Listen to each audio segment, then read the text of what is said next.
Welcome to day 71, living inside of plank purgatory.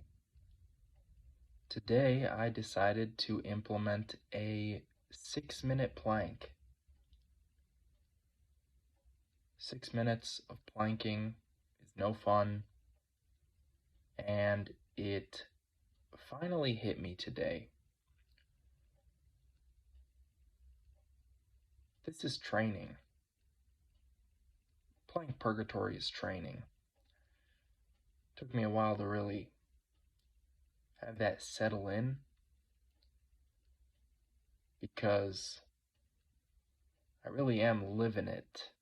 I really am living in plank purgatory. So I still don't really believe it, but this is definitely training.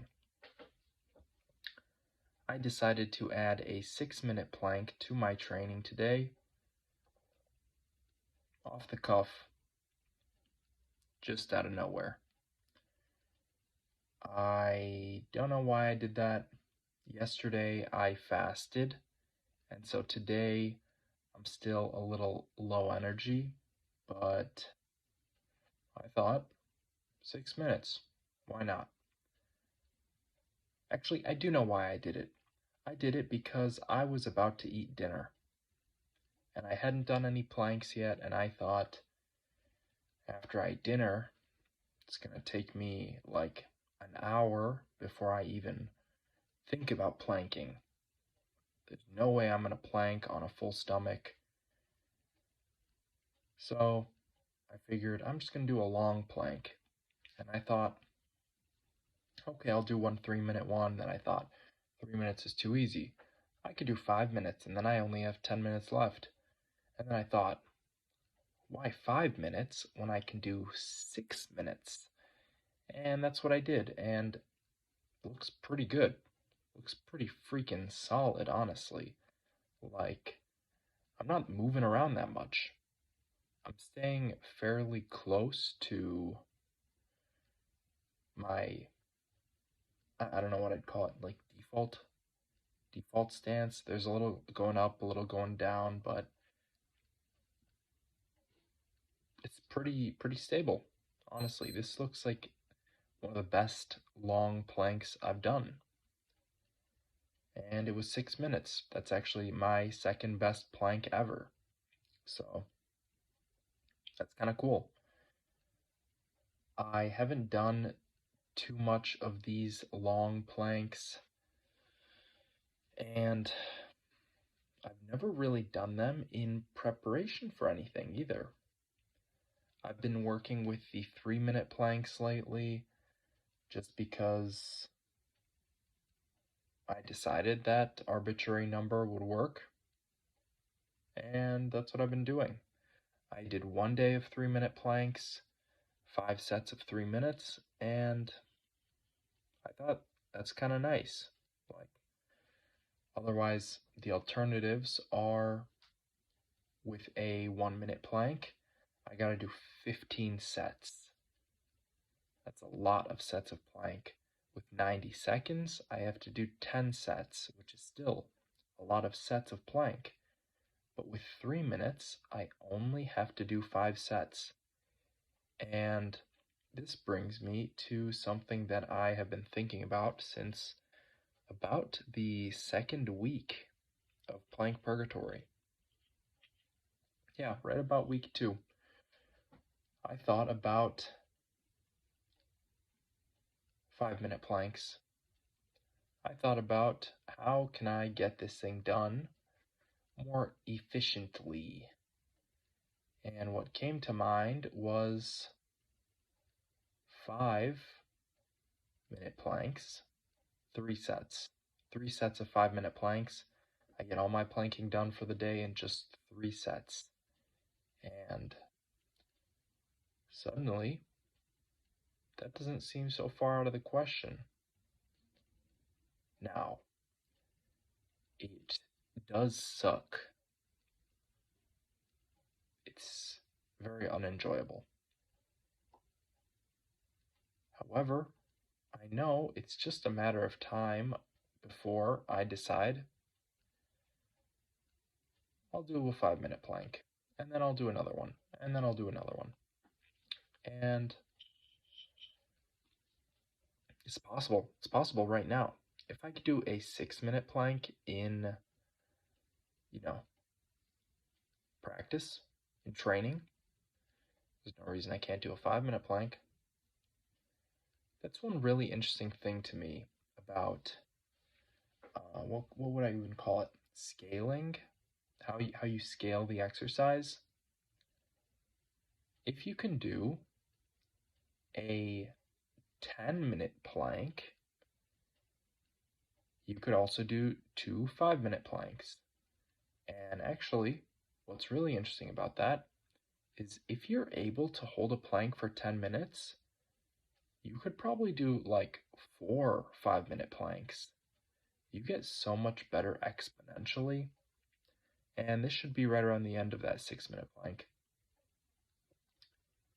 It was good. And it wasn't even that hard. It was pretty bad. Like I was starting to sweat a little bit. I think 5 minutes and 30 seconds is where I really start to like just kind of break a sweat a little. But that's fine. It wasn't physically super crazy challenging. I expected it to be a bit harder, but I've just been practicing a lot, I guess. I guess that's it. I've just been practicing a lot and it's paying off. It's paying dividends. Back to what I was saying, let me go back to weightlifting, where I have a bit more experience. I could talk a bit more about this. Let's say you can lift a certain weight in a certain exercise. Just for the example, let me use 225 pounds. And the squat. Let's say you could squat 225 pounds for 10 reps. Now, what do you think you'd be able to squat 135? It's 90 pounds less. So, what does that mean? That means that 135 is actually exactly 3/5 of 225. So if you take strictly the amount of volume being lifted, 1 rep equals 135 pounds, or 1 rep equals 225 pounds, then let's say the maximum amount of volume you could lift with 225 pounds is, what is that? I said 10 reps. Did I say that? Okay, I'll just say 10 reps. You could do 10 squats with 225 pounds. If you look at the sheer amount of volume being moved, that is, 2,250 pounds being moved. That's your max. That's your rep max. Now take some weight off. 135. Okay. Actually, let me say 180. 180 would be 80% instead of 60%. So 80% of your max, how many times can you lift that? You could do 225, 10 times. 80% of that, you would think that, you could do 10 reps plus about 20% more in volume. So let's call it 12 reps.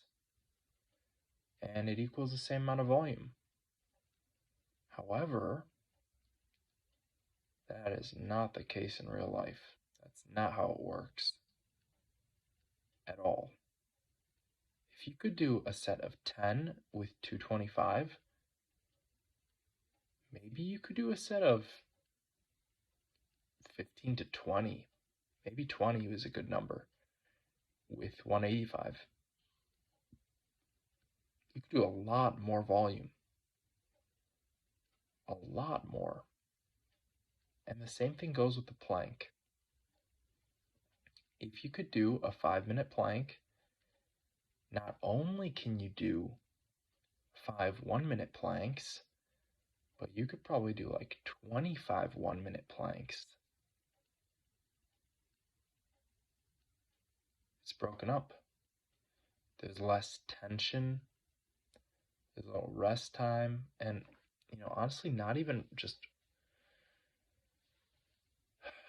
No, actually, that is a big factor, is the rest time for planking at least. But for weightlifting, like, completely different. I saw a video today. This guy is like I'll call him an influencer, but he's like a personal trainer, right? His channel is like Shreds, something like that. He looks like an ancient Greek, like a Greek god or something.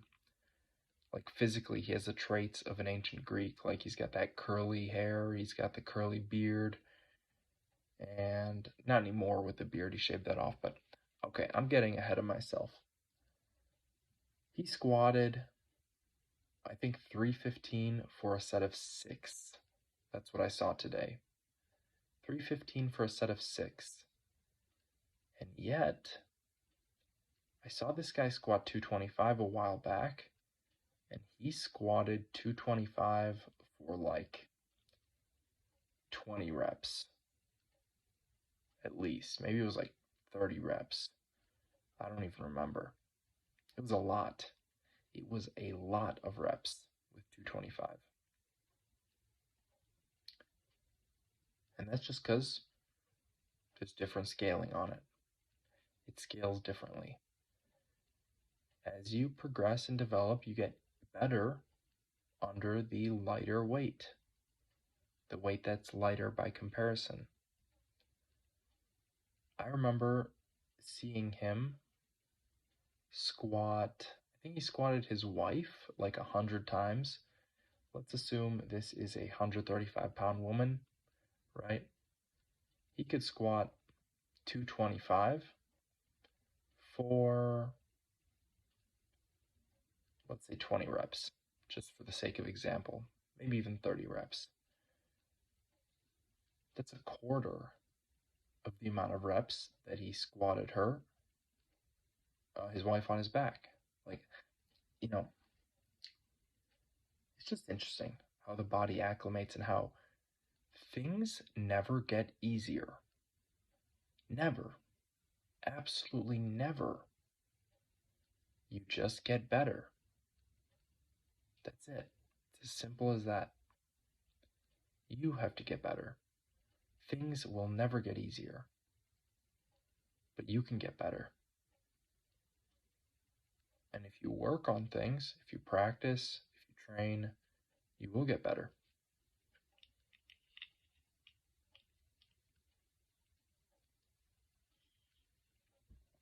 If you're serious, if you focus, you will absolutely get better.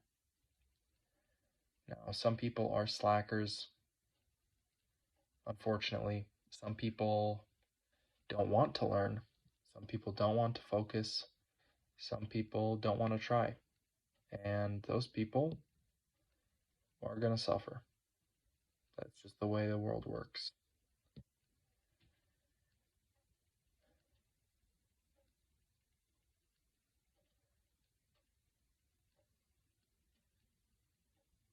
But they could get better if they wanted, if they focused.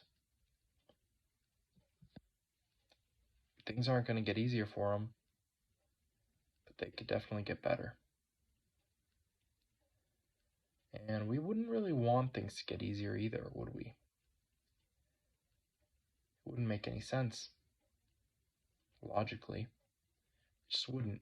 Imagine you trained really, really, really hard, and suddenly you can lift 405 pounds, 4 plates. Now that you did it, it just got easier for everybody. Now we got infants, freaking teenage girls. We got freaking, guys who never lift. We got 80-year-olds, 90-year-olds. picking up 400 pounds because you made it easier for everyone else. It just doesn't make sense. It's silly. Silly to even talk about. Yeah, I'm getting on to silly stuff. I'm gonna go to bed. Thank you for watching.